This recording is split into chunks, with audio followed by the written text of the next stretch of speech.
Assalamualaikum warahmatullahi wabarakatuh. Perkenalkan, nama saya Arastika Nanda dengan NIM 2004-2186. Di sini saya akan menjelaskan mengenai manajemen kebencanaan.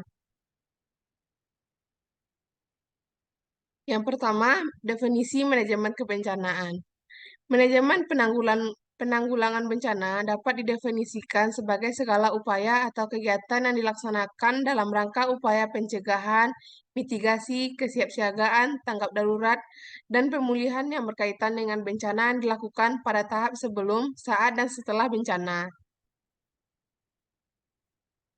Manajemen penanggulangan bencana merupakan suatu proses yang dinamis yang dikembangkan dari fungsi manajemen klasik yang meliputi perencanaan, pengorganisasian, pembagian tugas, pengendalian, dan pengawasan dalam penanggulangan bencana.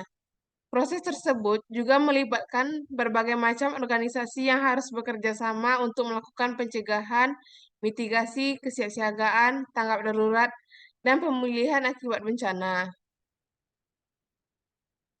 Bencana dapat terjadi karena ada dua kondisi, yaitu adanya peristiwa atau gangguan yang mengancam dan merusak atau hazard dan kerentanan masyarakat. Bila terjadi hazard, tetapi masyarakat tidak rentan, maka berarti masyarakat dapat mengatasi sendiri peristiwa yang mengganggu.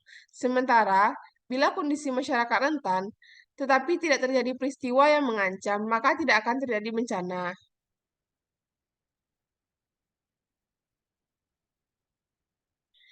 Tahapan dalam manajemen bencana. Yang pertama, prabencana. Di dalam prabencana ini terdapat tiga bagian. Yang pertama, kesiapsiagaan, peringatan dini, dan mitigasi.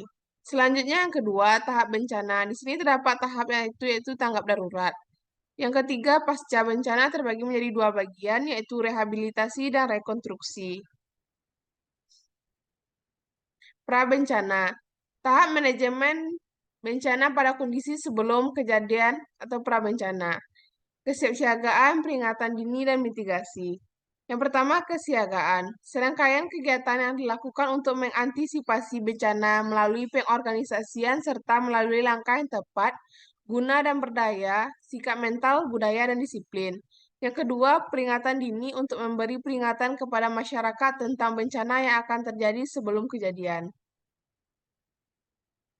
Mitigasi bencana, serangkaian upaya untuk mengurangi risiko bencana, baik melalui pembangunan fisik maupun penyadaran dan peningkatan kemampuan menghadapi ancaman bencana. Terdapat dalam Peraturan Pemerintah Nomor 21 Tahun 2008, upaya untuk mencegah atau mengurangi dampak yang ditimbulkan akibat suatu bencana. Yang kedua, dalam fase prabencana ini mencakup kegiatan mitigasi, kesiapsiagaan, dan peringatan dini, pencegahan atau prevention. Upaya yang dilakukan untuk mencegah terjadinya bencana jika mungkin dengan meniadakan bahaya. Contoh kegiatan pencegahan diantaranya melarang pembakaran hutan dalam peladangan, melarang penambangan batu di daerah curam, melarang pembuangan sampah sembarangan, dan lain sebagainya. Mitigasi bencana. Mitigasi adalah serangkaian upaya yang dilakukan untuk mengurangi risiko bencana, baik melalui pembangunan fisik maupun penyadaran dan peningkatan kemampuan menghadapi ancaman bencana.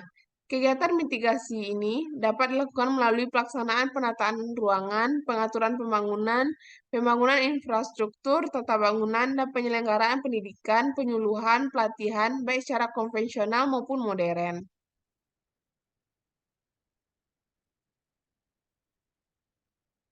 Kesiapsiagaan. Kesiapsiagaan adalah serangkaian kegiatan yang dilakukan untuk mengantisipasi bencana melalui pengorganisasian dan langkah tepat guna dan berdaya guna. Peringatan dini. Peringatan dini adalah serangkaian kegiatan pemberian peringatan sesegera mungkin pada masyarakat mengenai kemungkinan terjadinya bencana pada suatu tempat oleh lembaga yang berwenang atau upaya untuk memberikan tanda peringatan bahwa bencana kemungkinan akan segera terjadi. Pemberian peringatan ini harus menjangkau masyarakat, segera, tegas, tidak membingungkan, dan bersifat resmi atau official. Tahap saat terjadi bencana. Yang pertama, tanggap darurat. Tanggap darurat adalah serangkaian kegiatan yang dilakukan dengan segera pada saat kejadian bencana untuk menangani dampak buruk yang ditimbulkan. Ini meliputi kegiatan penyelamatan, evakuasi korban, harta benda, pemenuhan kebutuhan dasar, perlindungan, pengurusan pengungsian, dan pemulihan sarana prasarana. Berikut beberapa kegiatan yang dilakukan pada tanggap darurat, di antaranya yaitu yang pertama, pengkajian yang tepat terhadap lokasi, kerusakan, dan sumber daya. Yang kedua, penentuan status keadaan darurat bencana. Yang ketiga, penyelamatan dan evakuasi masyarakat terkena bencana. Yang keempat, pemenuhan kebutuhan dasar. Yang kelima, perlindungan terhadap kelompok rentan. Yang keenam, pemulihan dengan segera prasarana dan sarana vital. Bantuan darurat. Ini merupakan upaya untuk memberikan bantuan yang berkaitan dengan pemenuhan kebutuhan dasar berupa sandang, pangan, tempat tinggal sementara, kesehatan, sanitasi, dan juga air bersih. Tahap pasca bencana.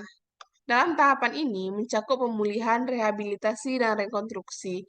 Yang pertama, pemulihan atau recovery. Pemulihan adalah serangkaian kegiatan untuk mengembalikan kondisi masyarakat dan lingkungan hidup yang terkena bencana dengan mengalihfungsikan kembali kelembagaan, prasarana, sarana, dan juga melakukan upaya rehabilitasi. Yang kedua, rehabilitasi.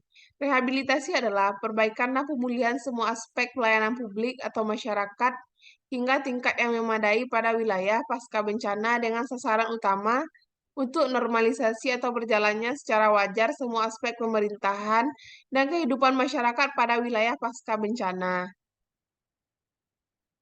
Rekonstruksi adalah perumusan kebijakan dan usaha serta langkah-langkah nyata yang terencana dengan baik, konsisten, dan berkelanjutan untuk membangun kembali secara permanen semua prasarana, sarana, dan sistem kelembagaan, baik tingkat pemerintah maupun masyarakat, dengan sasaran utama tumbuh kembangnya kegiatan perekonomian, sosial, dan budaya, tegaknya hukum dan ketertiban, dan bangkitnya peran dan partisipasi masyarakat sipil dalam segala aspek kehidupan bermasyarakat di wilayah pasca bencana. Lingkup pelaksanaan rekonstruksi terdiri atas program rekonstruksi fisik dan program rekonstruksi non-fisik. Pendekatan dalam manajemen bencana. Yang pertama, pendekatan teknis untuk mengurangi bencana. Contohnya, membuat rancangan atau desain yang kokoh dari bangunan yang tahan terhadap gempa. Yang kedua, membuat material yang tahan terhadap bencana. Yang ketiga, membuat rancangan teknis pengamanan seperti tanggul banjir, tanggul lumpur, dan tanggul tangki.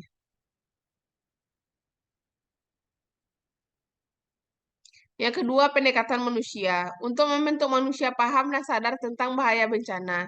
Perilaku dengan cara hidup manusia harus dapat diperbaiki dan disesuaikan dengan kondisi lingkungan serta potensi bencana. Pendekatan administratif.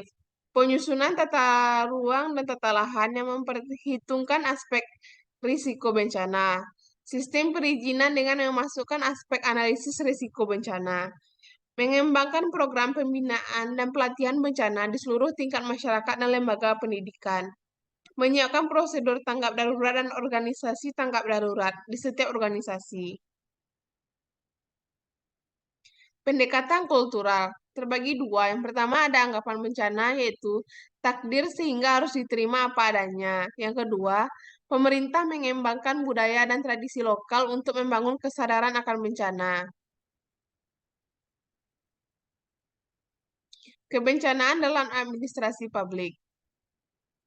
Bencana yang timbul dapat memunculkan kondisi krisis bagi pemerintah daerah karena harus menghadapi ketidakpastian. Hal ini disebabkan karena sistem pemerintah daerah yang mungkin tidak sesuai dengan paradigma yang ada pada saat ini, yang menyatakan bahwa bencana sebagai produk alam. Pemerintah daerah harus menyiapkan sebuah rencana perubahan dan adaptasi yang cepat. Hal ini merupakan cara untuk menghadapi kejadian yang tidak terduga. Pada proses manajemen bencana, pemerintah harus hadir dengan kemampuan sumber daya yang dimiliki, kemampuan lebih untuk melaksanakan perannya sebagai penanggung jawab penanggulangan bencana. Dengan adanya peningkatan kapasitas sumber daya aparatur pemerintah di bidang manajemen bencana, maka dapat dipastikan proses manajemen bencana tersebut bisa dilakukan dengan baik, dikarenakan para aparaturnya memiliki kemampuan lebih yang sudah didapatkan melalui macam-macam pelatihan.